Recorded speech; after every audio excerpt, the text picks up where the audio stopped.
Welcome to the full release of Baldur's Gate 3's character creation. Now, some decisions that you make here at the start of the game are going to be permanent. They can't be changed later. Like, you can't change your race later, but you will be able to respec your class and abilities later. So in this video, we're going to go over every single decision you need to make step by step and how they're going to affect the gameplay without spoiling anything. You should also know that Baldur's Gate 3 is based on Dungeons and Dragons. But don't worry if you're just a normal gamer, I'm going to do my best to explain how the mechanics work so you actually understand what's going on here. So step 1, the first decision you need to make is if you're playing a custom character that you can completely customize the appearance of yourself, or an origin character that has a predefined appearance, backstory, race, and class. Each origin character has its own backstory which massively affects gameplay, and you can watch their intro video to find out more about them. You should know, however, that all of these origin characters are potential companions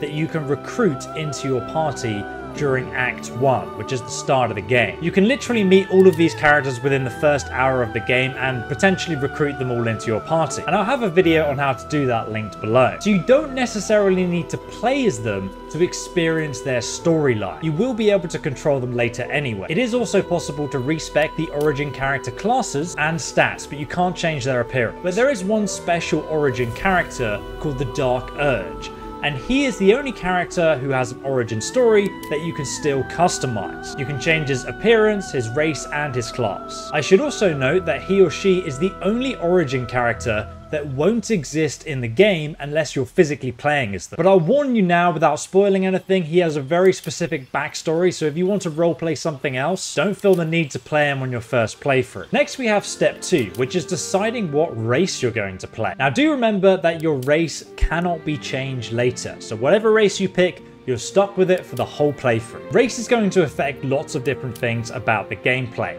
Firstly, and most importantly, it affects how you're treated by other races that you meet in Baldur's Gate 3. Are you going to be shunned, welcomed, or only tolerated? It will give you a lot of unique dialogue options during gameplay on how you relate to the other NPCs that you're meeting in the game. And some of the weapons and armor in the game are only available to specific races. Secondly, some of the races come with their own starting abilities or spells which are unique to those races, some of which you even unlock as you're leveling up. You can hover over these different spells and abilities to read what they are, like the Dragonborn can breathe fire, or Drow can see in the dark. Thirdly, you'll notice that races have different proficiencies in certain skills on the bottom right here, like light armor, intimidation, or dexterity, and so on. Now you might be wondering what this means and how good it is. Well, whenever you make a skill check in Baldur's Gate 3, you roll a dice with 20 sides, and you need to beat a certain number to pass the skill check. But if you're proficient in the skill, you'll be able to add +2 to your dice roll. And as you level up to level 5, it then becomes +3, and at level 9, it becomes +4. You basically get +1 to your proficient skills every 4 levels. So picking a race that is proficient in skills that you plan to use is often a good thing to do if you want to min-max your character. And if you're already a bit overwhelmed, don't worry, I'm going to be making build guides which I'll link down below, and that will show you the best race for each class and so on. But you can also just play on story mode difficulty and not really worry about any of this. Fourthly though, a big change from Dungeons and Dragons is that all of these races have the exact same ability scores, which are the stats on the top right there. They all have the same strength, dexterity, and so on. These stats are now defined by what class you select, which we'll cover next. So now you've picked your race, you'll notice that some of these classes actually have a sub-race. And again, they have different spells, proficiency, and skills as well. Your subclass can even unlock unique dialogue in gameplay too. This is definitely the kind of game you play through at least 5 times to experience everything, by the way. You can't do it in one playthrough.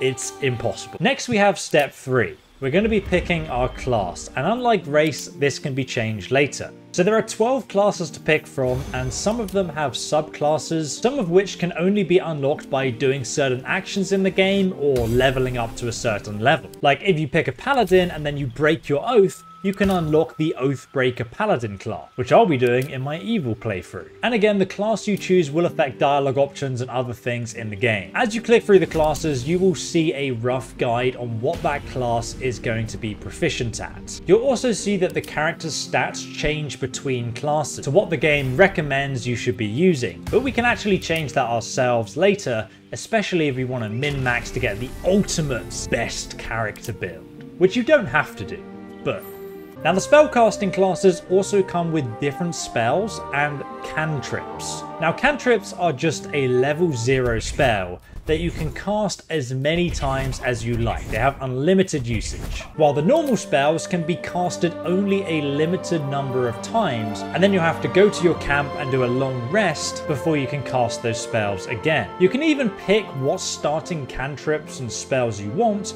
but if you're overwhelmed by this, I would just leave it as the default setup because most of them are pretty good already. This spell, for example, lasts for 10 turns, but it requires something called concentration. If we hover over it, the game will explain what concentration actually is. It tells us that we can only have one concentration spell active at once, and if we take any damage, it could end up breaking the spell. Now, the amount of damage weapons and magic do depend on a dice roll. Magic Missile, for example, creates 3 darts of magical force that you can separately target different enemies with. Each one of these missiles is going to deal 1d4 plus 3 damage. What that means is that you roll 1 4-sided dice, and then you add 3, and that's your damage. If another spell does 1d12 damage, you could end up doing anything between 12 and 1 damage. I hope that makes it clearer for you non-D&D players. And remember that you can go back and swap class later, so please don't get too hung up on this part of the game. Next we have step 5. We're going to need to select our character background and our character name. Now your character background will also have an effect on dialogue choices, and if you're welcomed by certain people in certain areas. They also come with proficiency bonuses as well. And I should note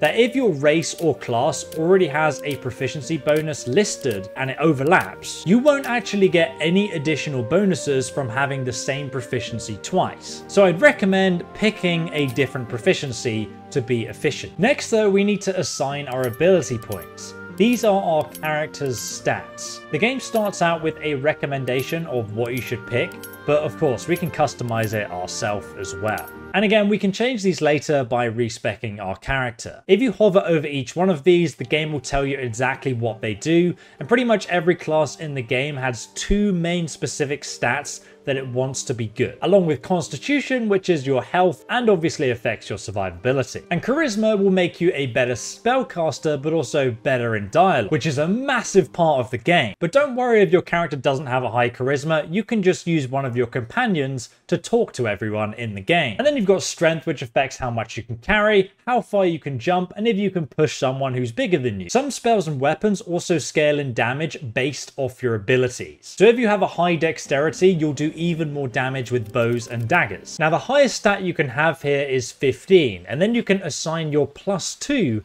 to reach the max ability of 17 in a stat. If you then hover over the skill, it will tell you that you get a +3 to that skill check roll because you have 17 in that stat. So if you need to persuade someone, you would roll a 20-sided dice, and if you rolled a 10, you would then add 3, so it would become 13. This modifier increases your chance of being successful. So you can now spec out your character and assign those bonus ability points wherever you like them. Or you can click to use the recommended build. It's not necessarily the best. I'd recommend checking out my build guides to see the most optimal. But ideally, you want your stats to be even numbers. Right now, you can see that my wisdom is 10. So that gives me +0. If I make it 11, it's still going to be +0.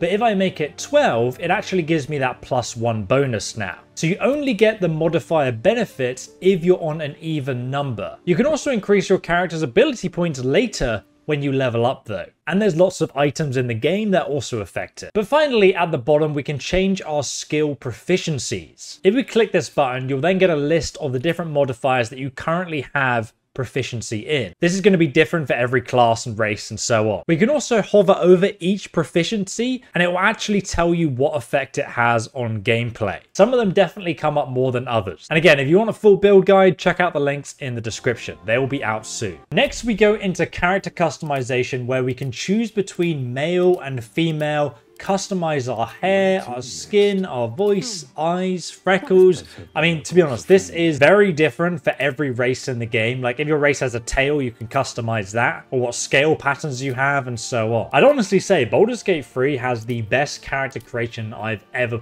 seen in a video game, and I only exclusively pretty much just cover roleplay games on this channel. So that is saying a lot, because you can literally make anything you want here, and the game has so many races, it's ridiculous. Now, during dialogue in Baldur's Gate 3, your character is a silent protagonist. You can basically do the talking yourself. However, during the in-between bits of gameplay, they will mention things about the environment around them and just comment randomly on stuff, and that is where your character's voice is actually used. So it is an important thing to consider. And after that, you are ready to start the game. But if you want a walkthrough on how to get one of the best weapons in the first act, which you can completely miss at the start of the game, I'll link this video right over here, and I'll link all my build guides in the description for you to check out. I'll see you in the next one. Drop a like if you found it helpful before you go.